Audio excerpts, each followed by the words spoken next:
Hello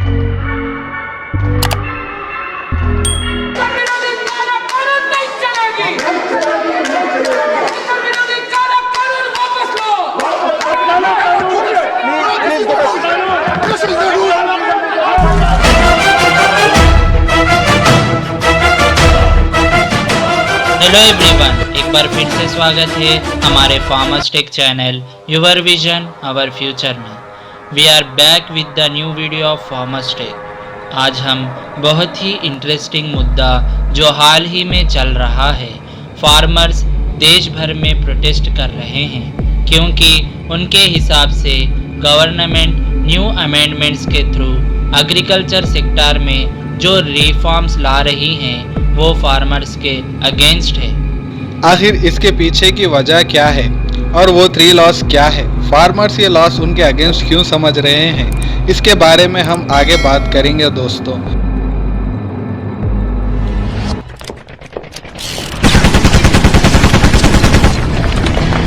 so let's start the video. सबसे पहले हम जानेंगे कि आखिर पॉलिटिशियन एमपीज इस बिल्स को लेकर प्रोटेस्ट क्यों कर रहे हैं। इस बिल्स को लेकर डिप्टी चेयरपर्सन ने वॉइस वोट का सहारा लिया राज्यसभा से जानने के लिए कि कितने एमपीज इस बिल के फेवर में हैं और कितने इसके अगेंस्ट है। वॉइस वोट बेसिकली वोटिंग का एक तरीका है, लिटरली इसमें वॉइस का इस्तेमाल किया जाता है। To vote, the question is put. Those in favor will please raise their hands and say aye. Those against will please raise their hands and say no. इसमें स्पीकर राज्यसभा के एमपीस को पूछते हैं कि कितने एमपीस इस बिल के favour में हैं। जो एमपीस इसके फेवर में होते हैं वो चिल्लाकर बोले आए और जो इसके अपोज कर रहे हैं वो चिल्लाकर बोले नो। इसके बाद स्पीकर फिर सुनते हैं दोनों की वॉइसेस को और डिसाइड करते हैं कि कौन सी वॉइस ज़्यादा लाउड लगी और उसके हिसाब से डिसीजन लिया जाता है। अगर इसमें आई की वॉइस में दम हो तो बिल पास कर दिया जाता है। ये बहुत ही अजीब और रैंडम तरीका है क्योंकि ये बेसिकली स्पीकर के ऊपर होता है। अगर स्पीकर को ऐसा लगा आई ज़्यादा लाउड है नोज से, अगर इसमें हमारे कानों को ऐसा लगेगा कि नोज ज़्यादा थे तो भी स्पीकर की ही मर्जी चलेगी और बिल पास कर दिया जाएगा। ये तरीका तब काम आता है जब मेजॉरिटी क्लियर हो, 90% लोग इस बिल को सपोर्ट कर रहे हो तो आवाज़ सुनकर ये डिसाइड कर लिया जाता है। इससे जल्दी से काम निपट जाता है। लेकिन ऐसे केसेस में जहाँ पर 60-40% का हो तो ये बताना बहुत ही मुश्किल है कि किसकी आवाज़ ज़्यादा लाउड थी। इसी रीज़न से एक ऐसा प्रोविज़न दिया गया है राज्यसभा के रूल बुक में। अगर किसी भी राज्यसभा के मेंबर को ये लगे कि वॉइस वोट सही नहीं है तो राज्यसभा का कोई भी मेंबर डिमांड कर सकता है कि वॉइस वोट नहीं बल्कि डिवीज़न वोट होना चाहिए। अब ये डिवीज़न वोट क्या है? बेसिकली 4 टाइप्स होते हैं राज्यसभा में वोट करने के लिए। पहला है वॉइस वोट, दूसरा है काउंटिंग वोट जिसमें राज्यसभा के मेंबर्स को बोला जाता है कि बिल्स के सपोर्ट में जितने भी मेंबर्स हैं वो हाथ उठाए या खुद खड़े हो जाए, फिर काउंटिंग किया जाता है। और तीसरा और चौथा तरीका होता है डिवीज़न। इसमें परमानेंट रिकॉर्ड रखा जाता है कि कितने लोगों ने बिल के फेवर में वोट किया और कितने मेंबर्स ने बिल को अपोज किया। पहले 2 तरीकों में परमानेंट रिकॉर्ड नहीं रखा जाता है। राज्यसभा के रूल बुक में ये क्लियरली लिखा गया है कि अगर वॉइस वोट को राज्यसभा का कोई भी मेंबर चैलेंज करते हैं तो चेयरमैन को ये बात सुननी ही पड़ेगी और डिवीज़न रूल को अपनाना ही पड़ेगा। ये बिल्स पास होते वक्त भी सेम डिमांड उठाई गई। अपोजिशन एमपीस ने जब ये वॉइस वोट करवाया जा रहा था तो उन्होंने कहा कि नहीं, हम वोटिंग बाय डिवीज़न ही करवाना चाहते हैं। तो हरिवंश जी ने इस चीज़ को ओवर रूल कह दिया, ये कहकर कि डिवीज़न ऑफ वोट्स हम तभी कर सकते हैं जब सारे मेंबर्स अपनी सीट पर बैठेंगे। इस डिमांड को रिजेक्ट करने से और भी हल्ला मच गया पार्लियामेंट में। इसलिए सारे एमपीज इस बिल के अगेंस्ट प्रोटेस्ट कर रहे हैं और कह रहे हैं कि इस बिल्स को अनडेमोक्रेट तरीके से पास कराया गया है। फार्मर्स देश भर में प्रोटेस्ट कर रहे हैं क्योंकि उनके हिसाब से गवर्नमेंट नए अमेंडमेंट्स के थ्रू एग्रीकल्चर सेक्टर में रिफॉर्म्स ला रही है, वो फार्मर्स के अगेंस्ट है और इनसे असली प्रॉफिट बड़े इंडस्ट्रियलिस्ट को ही होगा। इस इशू को डिटेल में समझने के लिए हमें पता होना चाहिए कि आखिर हमारा एग्रीकल्चर सेक्टर किस तरह से काम करता है। अभी तक ज़्यादातर स्टेट APMCs के थ्रू फार्मर्स के प्रोड्यूस का ट्रेडिंग करवाती है। इन्हीं APMCs की वजह से फार्मर्स अपनी प्रोड्यूस किसी और को मंडीज के बाहर बेच नहीं सकते। APMCs यानी एग्रीकल्चर प्रोड्यूस मार्केट कमेटी, जो हर स्टेट अपने अपने APMC एक्ट रेगुलेट कराती है। APMCs दो प्रिंसिपल पर चलती है। पहला ये कि फार्मर्स को एक्सप्लॉइट ना किया जा सके और दूसरा ये कि फार्मर्स को अपने प्रोड्यूस के लिए फेयर प्राइस मिले। APMCs मार्केट यार्ड्स को डेवलप कराती है ताकि सेलर्स और बायर्स दोनों का प्रॉफिट हो सके। काफ़ी सारे स्टेट में APMCs स्टोरेज टैंक्स और गोडाउन की सुविधा प्रोवाइड कराई जाती है। तो दोस्तों, अब आपको क्लियर हो गया होगा कि क्या है आखिर APMCs। अब जानते हैं प्रेजेंट मार्केट सिस्टम। फार्मर्स के पास अभी 3 तरीके हैं जिससे वो अपना प्रोड्यूस या फसल बेच सकते हैं। फर्स्ट है लोकल मार्केट्स, जो लोकल मंडीज होती हैं फार्मर्स के एरिया में जो लोकली ख़रीदते हैं। अगर वहाँ फार्मर्स को सही दाम नहीं मिलता तो फिर सेकंड ऑप्शन आता है APMCs। ये गवर्नमेंट ने हर स्टेट में सेटअप कर रखी है। इन्हें सरकारी मंडीज कहते हैं। अभी करेंटली इंडिया में अराउंड 6500 सरकारी मंडीज है। इन सरकारी मंडियों में गवर्नमेंट लाइसेंस इशू करती है मिडिलमैन यानी कमीशन एजेंट्स और ट्रेडर्स को। फार्मर्स अपनी फसल लेकर सरकारी मंडीज में जाते हैं। वहाँ फसल की क्वालिटी टेस्ट और उसके अकॉर्डिंग फसल का ऑक्शन होता है और किसानों से वो फसल ट्रेडर्स खरीद लेते हैं। उस पर टैक्स भी पे करना पड़ता है जो कि लगभग 0.528% तक होता है। ये हर स्टेट में अलग अलग होता है। तो लास्ट में फार्मर्स के पास होता है MSP यानी मिनिमम सपोर्ट प्राइस। ये जब काम आता है जब पहले के 2 तरीक़ों में फसल ना बिक पाए तो इस रेट पे फार्मर्स अपना प्रोड्यूस डायरेक्टली गवर्नमेंट को बेच सकती है। अब बात करते हैं फार्मर बिल्स 2020। बेसिकली 3 बिल्स आए हैं। First, farmers produce trade and commerce promotion and facilitation bill 2020।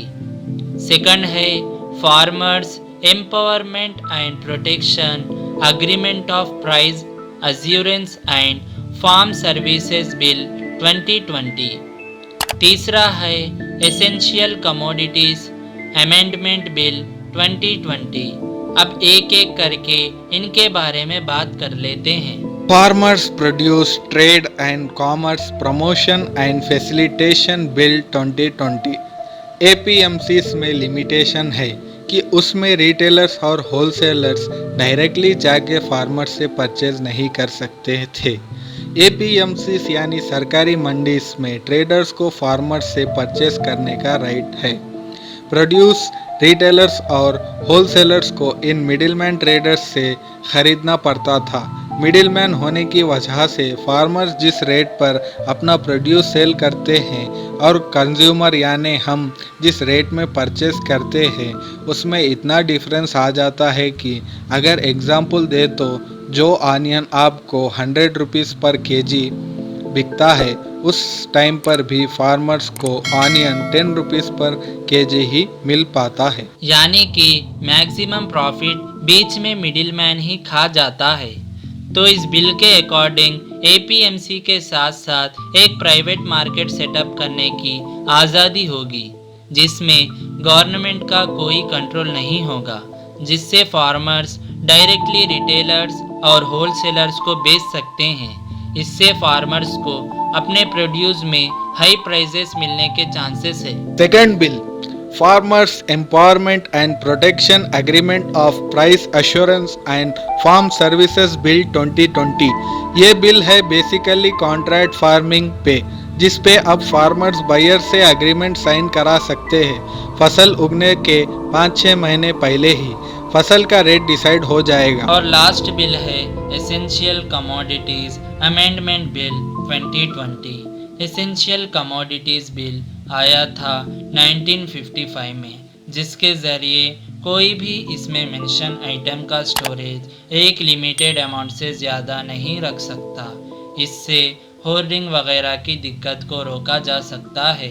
इस बिल में अमेंडमेंट्स किए गए हैं, जिसमें अब कुछ आइटम्स इस लिस्ट से हटा दिया गया है, जैसे cereals, pulses, potatoes, edible oils etcetera. ये था ब्रीफ 3 फार्मर बिल्स 2020 का। अब बात करते हैं ये 3 बिल्स के आने के बाद इसका इतना विरोध क्यों हो रहा है फार्मर लीडर्स और कुछ स्टेट गवर्नमेंट्स द्वारा। स्टेट गवर्नमेंट्स का सीधा साधा ये रीजंस है कि प्राइवेट मंडी सेटअप होने की वजह से जो भी क्रॉप्स उन प्राइवेट मंडी में बेचे जाएंगे वो टैक्स फ्री होंगे, और गवर्नमेंट को जो भी टैक्स एपीएमसी से मिल रहा था वो अब नहीं मिलेगा। कुछ स्टेट्स जैसे पंजाब में एपीएमसी से आने वाला टैक्स लगभग 3500 करोड़ से भी ज़्यादा है। किसानों की बात करें तो उनके लीडर्स का ये कहना है कि प्राइवेट मार्केट आ जाने से शुरू में एपीएमसीज में खरीदी बिल्कुल बंद हो जाएगी, बिकॉज उसमें प्राइवेट मार्केट्स में कोई टैक्स नहीं है। शुरू में तो ये फार्मर्स को फ़ायदा देगा, लॉन्ग रन में इसके वजह से एपीएमसी बिल्कुल इनएफिशिएंट हो जाएंगी, तो फिर उनको रिमूव कर दिया जाएगा और गवर्नमेंट्स का मंडीज पे से पूरा कंट्रोल हटने के वजह से फिर प्राइवेट मार्केट्स में लो केस फार्मर्स का एक्सप्लॉइटेशन शुरू हो जाएगा। इसके अलावा फार्मर लीडर्स का कहना है कि इन बिल्स में कहीं भी एमएसपी यानी मिनिमम सपोर्ट प्राइस की ये फ्यूचर में भी जारी रहेगा, ये नहीं लिखा गया है। तो उनको डाउट है कि उसको हटा दिया जाएगा। रीज़न बिकॉज हर साल एफसीआई जो अनाज स्टोर करती है एमएसपी के थ्रू वो इनसफिशिएंट स्टोरेज फैसिलिटी की वजह से ख़राब हो जाता है, और गवर्नमेंट उन फैसिलिटीज़ को बढ़ाने के लिए कुछ ख़ास एक्शन भी नहीं ले रही है। तो उनका ये डिमांड है कि इस एक्ट के ज़रिए एमएसपी की गारंटी दी जाए और अश्योर किया जाए कि प्राइवेट मार्केट में उनके क्रॉप्स का एमएसपी से कम दाम नहीं दिया जाएगा। इन कंक्लूजन इस वीडियो में हमने शॉर्ट में समझा अभी फार्मर्स के पास अपने फसल बेचने के कौन कौन से तरीके हैं। न्यू फार्मर बिल्स 2020 में हमने new private market, contract farm, essential commodities और फार्म बिल्स राज्यसभा में किस तरह पास हुआ और इस पे फार्मर्स क्यों प्रोटेस्ट कर रहे हैं। तो अब ये बिल फार्मर्स के लिए कितना फ़ायदेमंद है और इसमें क्या क्या कमियां हैं और फार्मर्स का प्रोटेस्ट जायज़ है या नहीं, इसका आइडिया आप अपने हिसाब से लगा सकते हैं और हमें कमेंट में बताना ना भूलिएगा फ्रेंड्स। अपने देश के हालात सेफ नहीं हैं। हिंदू मुस्लिम की लड़ाइयाँ इसके पीछे का रीज़न है पॉलिटिशियंस और मीडिया। ये पब्लिक को भयंकर भड़का दे रहे और पब्लिक क्या कर रही, जोश में निकल जा रही और दंगे कर दे रही, लोगों के कारोबार जला दे रही, घरां जला दे रही। इसमें किसका हो रहा नुकसान, गरीब आदमी मर रहा। और भाई पॉलिटिशियन तो 10 सिक्योरिटी गार्ड्स के साथ फिरता है, बुलेट प्रूफ गाड़ी में रहता है, प्राइवेट जेट्स खरीद लेता है। इन लोगों के बच्चे सब बाहर पढ़ते हैं, कोई अमेरिका में तो कोई लंदन में तो कोई पेरिस में। कई को मालूम तुम लोगों को, क्योंकि इनको मालूम है इनके पेरेंट्स इस देश का क्या हालत कर रहे सो। परसों दिल्ली में कैसा हुआ आप सबको मालूम ही है। और बाहर कंट्री का क्या सीन है भाई, हर कोई अपने अपने कामों में मशरूफ़ रहता है, कोई भी नहीं लड़ता है, ना कंट्री के नाम पर ना रिलीजन को लेकर। उन लोगों को किसी के भड़काऊ बयान सुनने के लिए भी टाइम नहीं रहता है। उन लोगों इन सब चीज़ों पर इंटरेस्ट भी नहीं लेते हैं, खाली तरक्की पे फोकस करते हैं। भाई ये 2020 चल रहा, फिर भी हमारे पास डिवाइड एंड रूल चल रहा, जो अंग्रेज़ां चले गए यहाँ पे छोड़ के चले गए। तो समझ रहे आप लोग भाई, इन दी एंड पूरा फ़ायदा इन पॉलिटिशियंस कुछ होने वाला है। पब्लिक को तो 1 रुपए का भी फ़ायदा नहीं होता। और पब्लिक समझ गई ना, ये हिंदू मुस्लिम सिख ईसाई छोड़ दी ना, पॉलिटिशियन और मीडिया का दुकान बंद हो जाती। लेकिन ये इंडिया में होना तो हर किसी का ख्वाहिश रहेगा। बस हकीकत में ये सिर्फ आप लोग ही कर सकते हैं और कोई नहीं भाई लोग। तो ज़रा उठिए और सोचिए इसके बारे में। Friends, hope you are enjoyed this video. बस एक छोटा सा थॉट आया था इंडिया के करंट सिचुएशन पे, और इसको एज ए मैसेज हम इस वीडियो में डालें। अगर आपको ये पॉइंट सही दिखा तो ये वीडियो को लाइक एंड शेयर करिए। अगर आपको ये पॉइंट सही नहीं दिखे तो प्लीज़ कमेंट्स में लड़ लो नक्को friends. We will be back with the another video soon. Till then, take care and keep watching.